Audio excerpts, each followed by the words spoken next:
Turning your engine 11J667.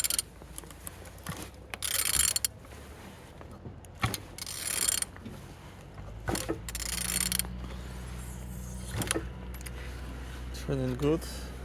And the front engines looks good, as you can see. Put as well on the compressor. You don't see any damaged. Altimeter in good conditions. And on this side everything's good. Starter look like new.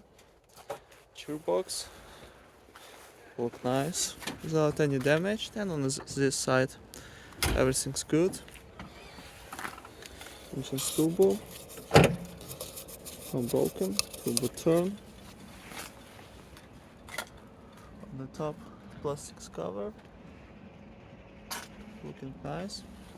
And on the bottom, no cracks, no leaks.